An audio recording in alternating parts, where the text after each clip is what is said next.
السلام علیکم جی، میں ہوں ضیاء بلوچ. امید ہے آپ خیریت کی بہترین حالت میں ہوں گے.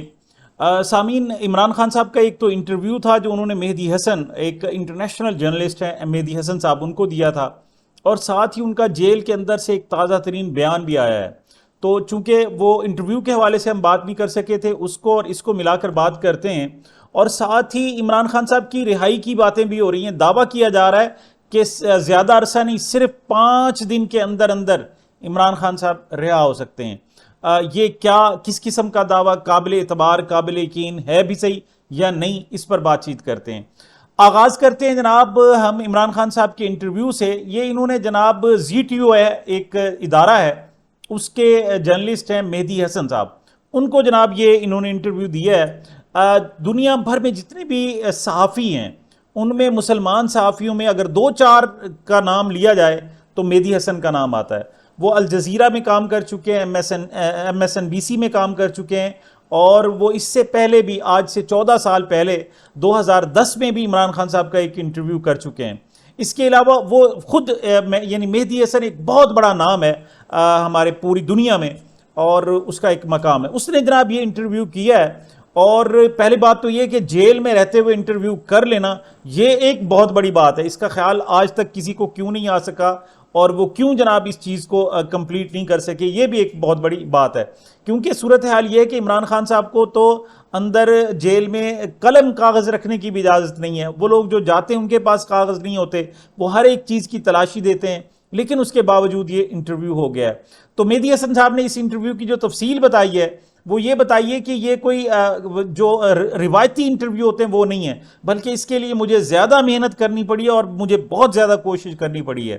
اس کے لیے جناب وہ کہتے ہیں کہ میں نے یہ وقتاً فوقتاً یہ جو سوالات تھے یہ لکھ کر عمران خان صاحب تک پہنچوائے کہ مجھے ان سوالوں کے جواب دیں. اگر سوالوں کو دیکھا جائے تو سوال بھی بڑے شاندار ہیں جو مہدی حسن نے کیے ہیں. تو وہ کہتے ہیں جناب کہ میں بھجواتا رہا اور پھر یہ بالکل خاموشی کے ساتھ وہ ان کا جواب دیتے رہے.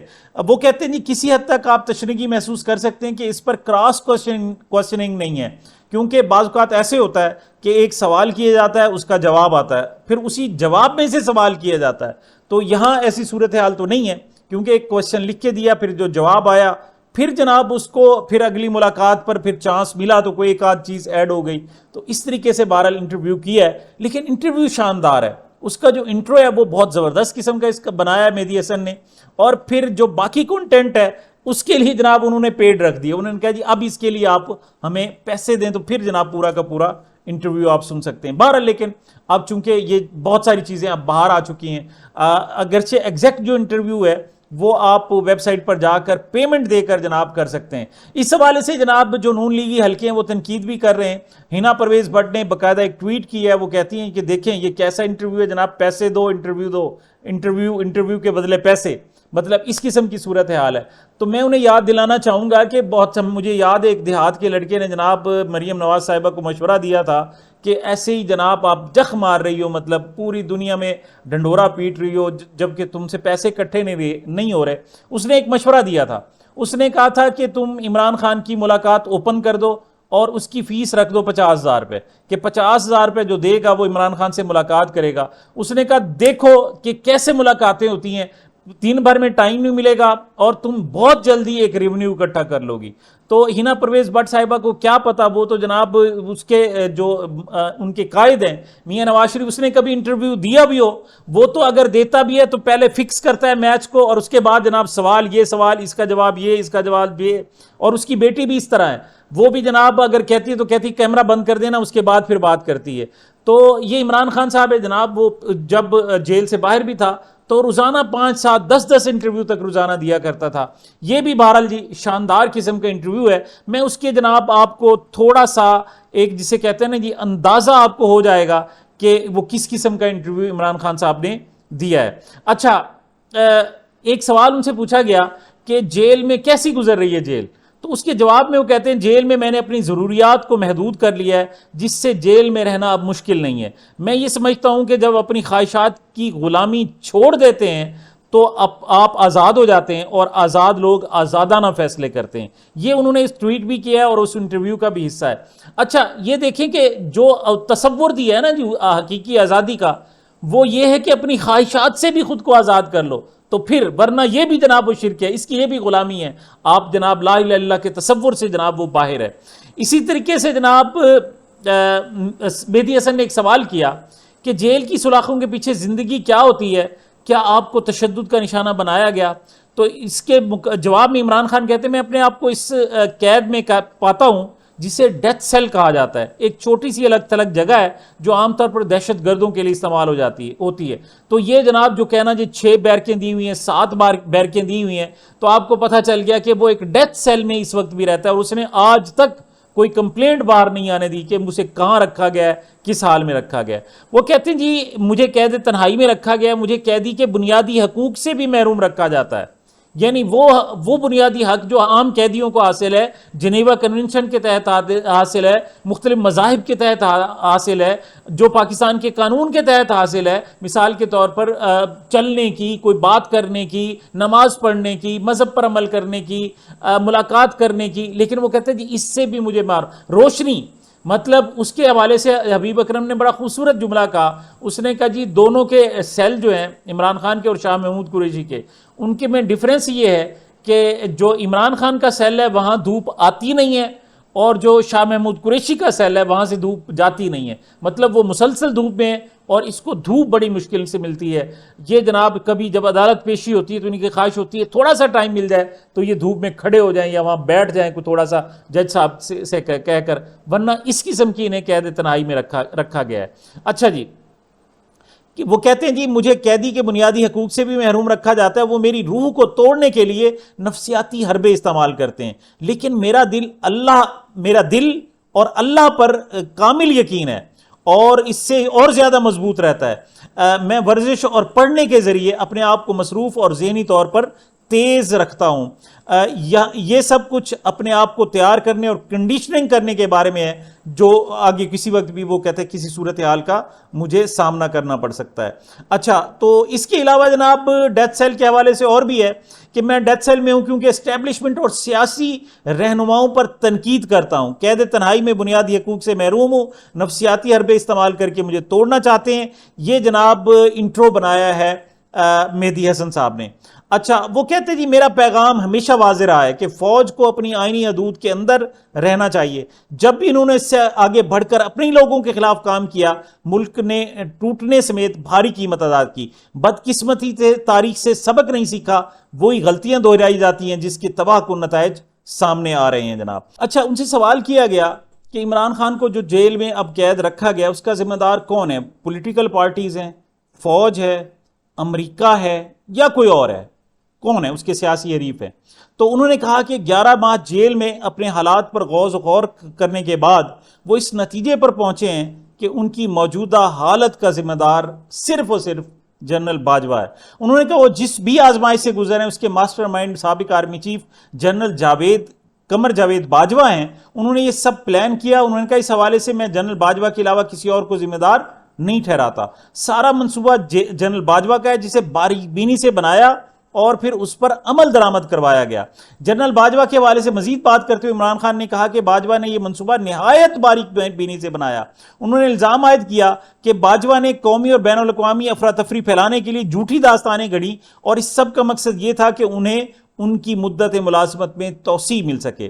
سابق وزیر اعظم نے کہا کہ جنرل باجوہ یہ بات سمجھنے سے قاصر رہے کہ ان کے ان اقدامات کا جمہوریت و پاکستان پر کتنا برا اثر پڑے گا۔ یہ انٹرویو کے اقتصابات ہے، ٹوٹل 8 سوال ہیں، اس کا سم اپ یہی ہے جو تقریباً میں نے آپ کو بتا دی ہے۔ اس کے علاوہ جناب عمران خان صاحب کا ایک بیان بھی سامنے آیا 1971 کے حوالے سے۔ خان صاحب کہتے ہیں کہ سن 1971 میں پاک فوج نے خوب مقابلہ کر رہی تھی، لیکن جنرل یحییٰ خان نے اپنی ضد اور انا کی خاطر فوج سے ہتھیار ڈلوائے۔ عمران خان نے مزید کہا کہ بنگلہ دیش کے لوگ 1971 کے واقعے کو المیہ کے طور پر یاد رکھتے ہیں۔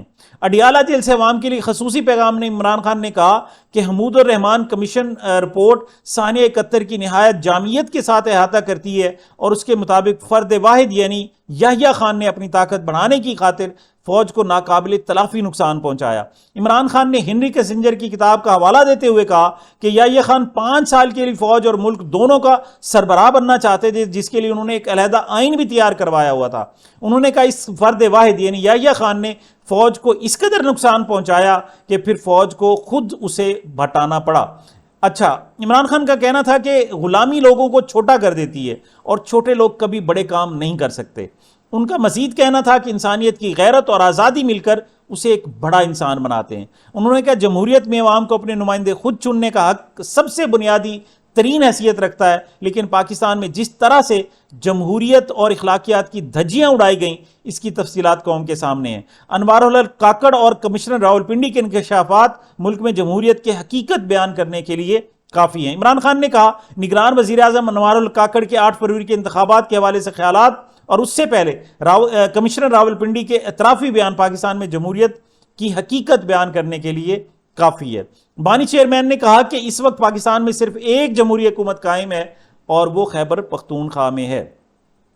عمران خان کا کہنا تھا کہ اس سے پہلے جب مرکز میں پاکستان کے تحریک انصاف کی جمہوری حکومت قائم تھی تو ہماری مخالف سیاسی جماعتوں کی جانب سے کیے جانے والے احتجاجی مظاہروں یا سیاسی اجتماعات کے موقع پر نہ تو ان کے راستے روکے گئے اور نہ ان پر کسی قسم کا تشدد کیا گیا، نہ ہی ان کے خلاف کوئی مقدمہ قائم کیا گیا۔ انہوں نے کہا کہ خیبر پختونخوا کے علاوہ پاکستان بھر میں قائم فارم 47 کی حکومتیں تحریک انصاف کی پرامن جمہوری اور قانونی سیاسی سرگرمی کی راہ میں رکاوٹ ہے۔ ہمارے کارکنوں کو بدترین ناراضگی اور تشدد کا نشانہ بنایا جاتا ہے اور ان کے خلاف جھوٹے مقدمات کی بھرمار کی جاتی ہے۔